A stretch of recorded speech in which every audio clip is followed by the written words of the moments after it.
Hi again, it's Ross, the HR boss from MRA, the Management Association, answering your workforce questions and going through the old mailbag.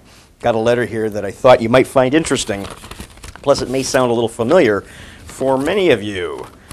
Dear Ross, a while back I made what I thought was a good hiring decision. I hired Janet because she was clearly the best person for the job. Everyone else agreed. The only wrinkle is that we've both been, oh, get this, close personal friends for a long time. And I'm worrying that she may be taking advantage of this friendship. She likes to drop by and talk about those outside of work activities with me. She mentions to her coworkers that the two of us are friends and talks about things our families did together last weekend. She says that she and I never discuss work-related issues during those off hours.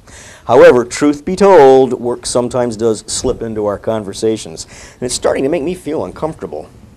I'm wondering if Janet's coworkers, the other members of my team, may be feeling that Janet is in on things and they aren't, as a result of our friendship. Oh, did I make a mistake by hiring Janet in the first place? And what should I do now? Signed, Deliberating in Des Moines.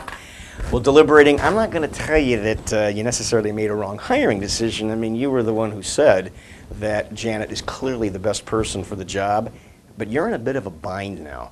You know, if you think about it, the relationship changes when people become leaders. And it especially changes when we start to lead somebody with whom we have a personal friendship outside of work. No matter how we might deny it, things change, and we have to be very, very careful about our work life and our personal life. For example, just hanging out with somebody might put you in a very awkward position. Not to make you feel worse, but here's the other bind you're in. What if Janet is a superstar? What if she's the best person in your department? She deserves the best raises, the best performance reviews. She deserves promotions. No matter what's going to happen, you're going to be in a position where other people may think that the perks that Janet is getting somehow come from your friendship.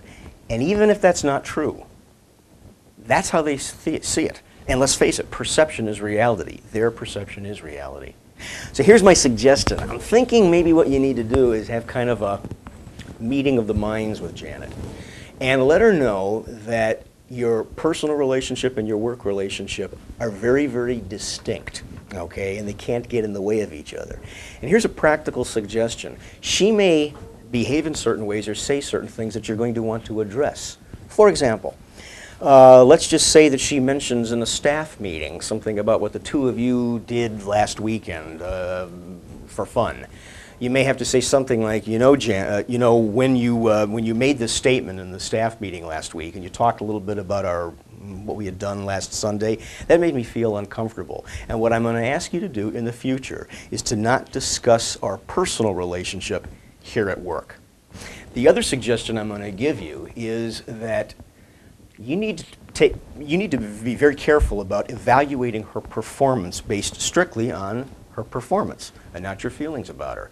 The best thing that'll help you here are, did you establish meaningful, specific objectives for her performance? If they're specific, if they're measurable, when it comes time to evaluate her performance, you're going to find it easier not to let those personal feelings get in the way. Look, I'm not saying that you have to end your friendship, but what I am saying is boundaries need to be set. It's an awkward position to be in. I don't envy you. A lot of us have been in it, but guess what? That's what comes from being a leader. We sometimes find ourselves in these situations. So, anyway, this is Ross, the HR boss from MRA, the Management Association, wishing you an effective and an engaged workforce. See you next time.